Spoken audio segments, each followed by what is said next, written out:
Welcome to the Learning Pines YouTube. We hope this video helps. In this video, I will show how to make a glider with cardboard. First, gather your materials. You'll need a sturdy piece of cardboard, a ruler, a pair of sharp scissors or a craft knife, and some strong adhesive like hot glue or super glue. Make sure your cardboard is clean and flat for the best results. We'll start by outlining the basic components of our glider, focusing on a simple yet effective design for flight. Now, let's get to cutting.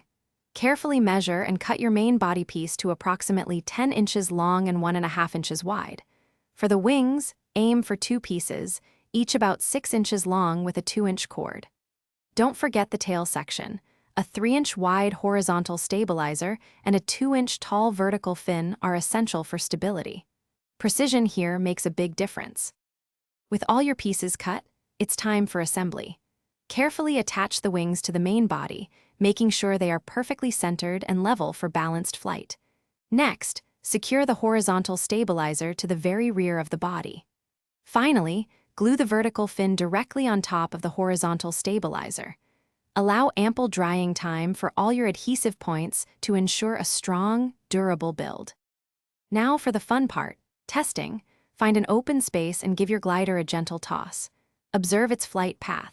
If it dives, try adjusting the wing angles slightly upwards. If it stalls, you might need to add a small amount of weight to the nose. Experiment with these adjustments to achieve a smooth, stable glide. And hey, while you're checking out the description for more tips, you'll also find a link for some great deals, like those awesome little Trees black ice air fresheners.